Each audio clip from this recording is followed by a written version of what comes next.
you're going to learn all about active listening skills. This is part 2 in a 4-part series. Listening is so important because it's the most direct way we connect with other people and build relationships. This channel is all about communicating in professional settings, but good listening will help you strengthen your connection with people in your personal and family life as well. The easiest way to get a picture of what active listening looks, sounds, and feels like is to contrast it with passive listening. And you've probably been on the receiving end of this. You're talking to somebody, and the other person might technically be hearing some of the information you're saying, but they come across as tuned out. They're on autopilot. They're not engaging much with what you're saying, either verbally or non-verbally. And when you're in the role of speaker in these moments, this can be very dissatisfying, disconfirming, and discouraging. It can make you wonder why you're talking in the first place. In contrast, active listening looks, sounds, and feels obvious. Active listening means listening completely. We'll talk more specifics about active listening behaviors in a moment, but I believe there are 2 prerequisites that the best active listeners fulfill. One prerequisite is that you have to commit to listening. That means you have to put aside whatever else might be distracting you. You have to make the other person your top priority. I mention this as a prerequisite because I have frequently talked to clients who tell me they're just not good at listening. The first question I ask them is, have you truly committed to being a good listener? And when they're honest, they'll usually say, well, not really. And that's usually why they're not really a good listener. They just want to be automatically good at listening without making a genuine commitment to it, without making it a priority in every conversation.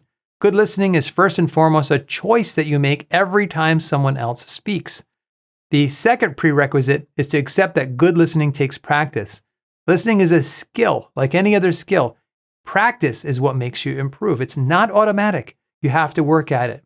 On the plus side, basic active listening skills are not mysterious or complex. The 4 tips I'll give you in a moment may seem like common sense, but in that light, the question for you is not, do you understand these tips? The question is, are you doing them consistently? First, active listening involves nonverbal communication, and there's 2 sides to this. On the one hand, you're demonstrating that you're engaged and paying attention nonverbally. I saw a bad example of this on a TV show the other day, where there's a leader on the show who has a reputation for not caring about people. One of his employees walked into his office, and the boss continued writing an email, kept his shoulders turned away from the employee, and made only glancing eye contact. In contrast, one of my past supervisors was a great listener. The first thing he would do when you walked into his office was to push away from his computer. If he happened to have his phone out, he would immediately silence it and put it out of sight. He did the exact opposite of the guy on the TV show. And if you can do this, it'll allow you to make good, comfortable eye contact. Your body posture should be open and your shoulders should be oriented toward the other person. On the other side of the coin, good listeners also notice the speaker's nonverbal cues in return. There's an expression that you listen with your eyes. And part of that is eye contact, but the other part is you pay attention and notice what's happening with the other person visually. What kind of mood are they in? Do they look anxious, frustrated, annoyed? You can pick up on that by actively observing their nonverbal cues. Second, active listening involves verbal communication. Again, there are 2 sides to this. The most obvious part is asking good questions. The most common pattern that good listeners demonstrate is that they ask a good question and then they let the other person fully answer it. Picture a good mental health therapist. They are the best listeners. They ask you a thoughtful question and then they stop talking for a while and listen carefully as their clients speak. In a personal and professional situation, you may notice that a conversation will seem to just die suddenly. People just stop talking and you don't know what to say. The most common cause of this is that one or more of the people in the conversation stopped asking questions. So asking questions and listening is one half of the verbal communication process we use for good listening. The other part of verbal communication is those small utterances that show the other person that we're following them. Good listeners demonstrate their listening with what we call back channel cues. They say, I hear you. Yeah, makes sense. They're providing positive verbal feedback that signals to the speaker that they're following along. Often listeners won't even use full words. They might just say, huh.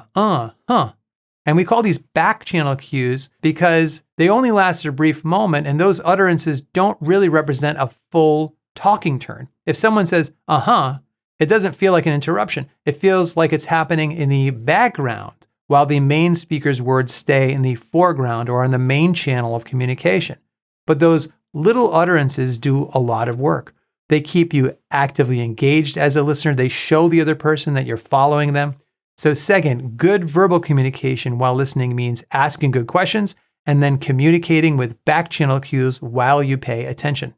Third, active listening involves responding to what the person just said. This is part of what some people call reflective listening. And this goes beyond the basic utterances or back channel cues I just mentioned. The pattern starts like this. You ask a question, the other person responds for however long it takes, and then at the end of that talking turn, you give an informed response. Let's say you just ask a person, what have you been working on lately?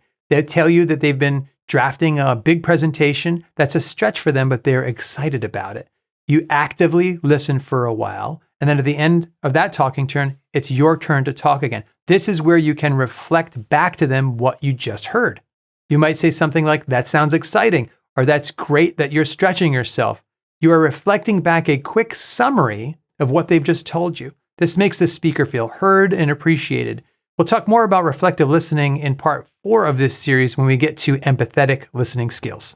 Another way to respond is by asking a follow-up question. I didn't realize you were doing presentations like that. How did you get that opportunity? Most good listeners do both on their talking turn. They use a mixture of reflective statements and follow-up questions. In contrast, what you don't want to do is just look at them blankly and not react when they're done talking. Maybe people have done this to you. You tell them about part of your day or something about your life and they don't react. They just have a stone face. They don't say anything or ask you a question. That's not active listening. So be sure to respond actively to what they just said with a reflective statement or a follow-up question. Fourth, keep the focus on them and let them talk. Now, this tip might seem obvious because we're talking about listening, but I want to be clear about this because it's one of the biggest issues extroverted people like me face when we're listening. When you go into full listening mode, just make a conscious decision that this conversation is going to be all about the other person and not about you. A common listening pitfall, for example, is that we get excited about what the other person just said, and then we jump in too quickly with our own story. Or something they said reminds you of another issue, and you change the subject before they're finished talking. To keep the focus on them, make sure your talking turns and questions are both concise and stick to whatever topic they're interested in. Of course, eventually, once they've done plenty of talking, there will usually be an opportunity later in the conversation for you to share your experiences. In most cases, there'll be plenty of time if you're patient. My rule of thumb is to dedicate at least the first half of the conversation to pure active listening. And if you're not sure how long the conversation will last, err on the side of listening more than talking. Here's a summary of the 2 prerequisites and the 4 active listening tips. Again, the question for you is not, do you understand these tips? Knowing information is just the beginning. The question for you is, are you doing these consistently? And tell me in the comments section which of these tips would make the biggest improvement in your listening. As I mentioned, this is part 2 in a 4-part series. Part 3 will explain listening for better comprehension. Until next time, thanks, God bless, and I will see you in the next video.